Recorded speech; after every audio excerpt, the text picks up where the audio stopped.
Here's your Storm Track 7 forecast. Good afternoon, I'm Storm Track 7 meteorologist Joshua Franson, and it's a warmer day. Temperatures potentially breaking records, but because of that warm air and strong winds and low relative humidities, that leads to plenty of red flag warnings across our area. So any outdoor burning is strongly discouraged today, as any little ember that flies around could hit some of that dry vegetation and spread very quickly into a grass fire or any fire out there.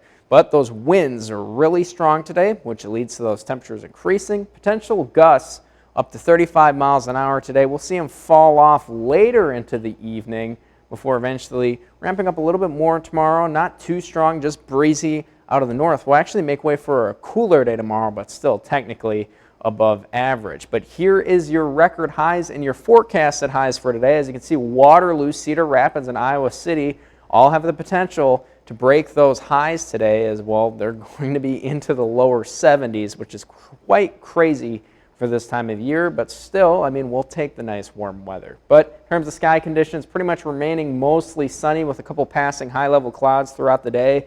And then into the evening, well, pretty much remaining mostly clear. We'll see a little bit more clouds as we head into the morning hours as that cold front approaches to cool us down a little bit more tomorrow. But other than that, sitting partly cloudy tomorrow throughout the day as that front does pass on by and temperatures increase into the 50s. But today, hanging out in the lower 70s and upper 60s, will be mostly sunny near those record highs. Just keep in mind that high fire danger due to the warm and dry conditions and those strong winds. Tonight, we drop off into the lower to upper 30s, lower 40s, mostly clear skies. Winds will be breezy during the night, could gust up to 25 miles an hour out of the north. Then into tomorrow, a little bit cooler, but still above average. Temperatures in the 40s and upper 50s, partly cloudy skies with winds generally out of the north and northeast at about 10 to 15 miles an hour. Now, further ahead, we will see the arrival of our next weather system on Friday. We'll get a lot of southeasterlies, and that will help push up some moisture in our area, and those winds will also be on the stronger side because this low pressure we're expecting to develop is going to be pretty powerful. As that swings by our state, well, we'll have a front move through that will help lift up some of that moisture and generate the potential for some storms on Friday, specifically late Friday afternoon into Friday evening. The details on this are still uncertain as the event is pretty far out. We'll generally expect that to move in later during the afternoon. We'll see a line of storms move on through, and those will persist till later on during the night. And then as we get on the back side of this system, so you can see that little swirl there, the low is right there in the center.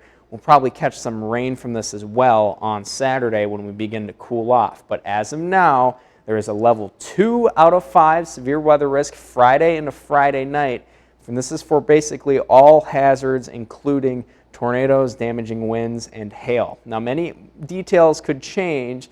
Specifically, how much moisture we're going to get is still in the question, because if you don't have enough moisture, well, you're not going to have enough water to support those storms, and that leads into instability as well. But we do have sufficient lift and wind shear to produce storms. It's just a matter of how much energy we are going to have. So if we end up having a little bit less moisture, the storms potentially won't be as bad, especially if they're at nighttime. But if we have a little bit more moisture, well, then we could see some of those severe hazards we talked about. But we do have a yellow alert day in place for the potential of strong to severe storms, large hail, damaging winds, and a few tornadoes possible for Friday and Friday night. So just keep that on your mind and pay attention to any weather updates, as we'll know more details in the coming days. But on your city-by-city forecast, well, pretty much remaining dry with temperatures above average. Mostly sunny today with temperatures in the 70s. Tuesday will be partly cloudy and a little bit cooler. Then Wednesday, partly cloudy again. Temperatures begin to increase as well.